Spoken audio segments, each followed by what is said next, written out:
The show is really awesome. We're coming straight from Austin. Let's talk sports.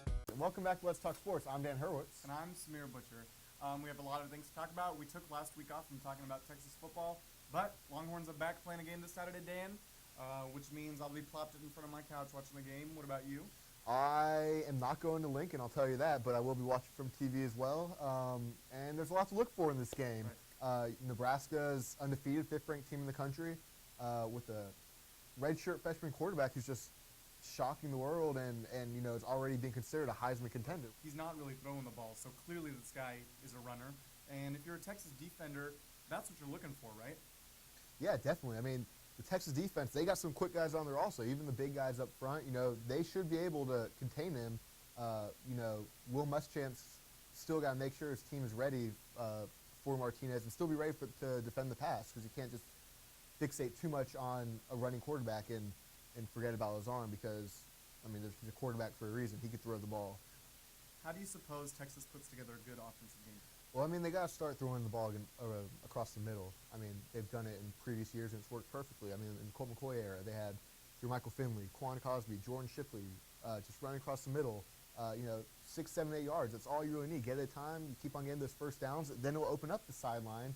You can do those passes to the side. It opens up so much more. If you're just one-dimensional, going the same side every time, the defense is able to predict every play what's going to happen. Right. We ran the stats last week. He throws short and to the left for almost 35% of the time. Correct. Is that correct? Yeah. So I guess the key to the game you're saying is throw the ball short over the middle and open up the long ball along the sidelines. Is that what you're thinking? And score more points than the other team. Right. That's how you win. Last time I checked. The Longhorns announced today that they are going to retire Colt McCoy's number 12. Therefore, no other Longhorn forever is going to be allowed to wear the number 12. What do you think of that announcement being made? I think, if any player is deserving of it in the recent era, then it's Colt McCoy. He was a classy guy. He led the Longhorns to 45 wins, right? NCAA record. I think he deserves it. What about you? I think McCoy will look good up there next to Young, Williams, Campbell, Novus. I think there's one more names. I can't think of it. Right? So he's joining a very rarefied class of players. Very good set of guys, legendary Longhorns. But he's in the news for another reason, right? That's correct.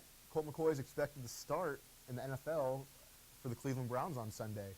The first two quarterbacks, Jake Delhomme and Seneca Wallace have both gone down to ankle injuries in the first 5 weeks of the season, leaving Colt McCoy to go against the best defense in the NFL. The Pittsburgh Steelers, and they're going to be in his face. I'm pretty sure they'll be in his face. Colt McCoy is going to, become familiar with older Longhorn and Casey Hampton, defensive tackle for Pittsburgh. Troy Polamalu is one of the most dangerous defensive players in the NFL, and I'm a little concerned for him, as many should be. Right, yeah, he took a lot of hits, even in the preseason. Hopefully he won't get injured again. He had a rough preseason, but ended strong, going 13 for 13 in his final preseason game. Hopefully, as a Texas fan, it would be nice to see him put up some good numbers. You never know. Maybe McCoy could be the next, LeBron James in Cleveland. Yeah, hopefully, because that city needs a sport. Of course, this leads us, as always, into our regular program, the NFL Picks of the Week. We got 4 games on the docket as usual, Dan. Let's start with the first one, Baltimore versus New England. Who do you got? I don't think New England will be missing Randy Moss too much. They'll take care of business and beat the Ravens. Right. I think New England's got this one in the bag. Ravens are good, but Patriots are better. Our next game, of course, is Miami versus Green Bay. Who do you have there? I'm going to go with Green Bay. Cheeseheads, Aaron Rodgers. It'll be too much for whoever they're playing.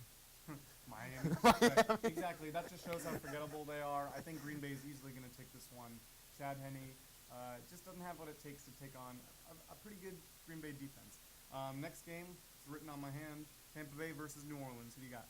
I'm going to go with Tampa Bay. Tampa Bay's at home. New Orleans is struggling. I think without Reggie Bush, they really are missing a big weapon. Even though he doesn't get the ball every time, he causes so much trouble, with the defense having to worry about him.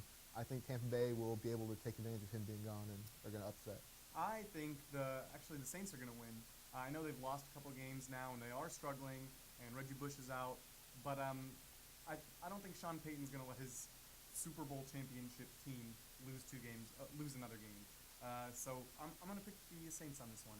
And our final game of the week, of course, is Tennessee versus Jacksonville. Who do you got, Dan? Of course, I'm going to go with the Jacksonville Jaguars. Monday night at home. I'm going to go with Jacksonville. It's a four-way tie right now in the AFC South for first place and I guess for last place also, and it's going to be broken. Jacksonville's going to win. Wow, I think Vince Young, Chris Johnson, they're going to do it. Run all over Jacksonville. And that's our only differing pick of the week. No, actually, sorry. That's our last pick of the week. And if you have your picks, you want to bet against us, put them in the comments. Anything else? Shalom. Peace.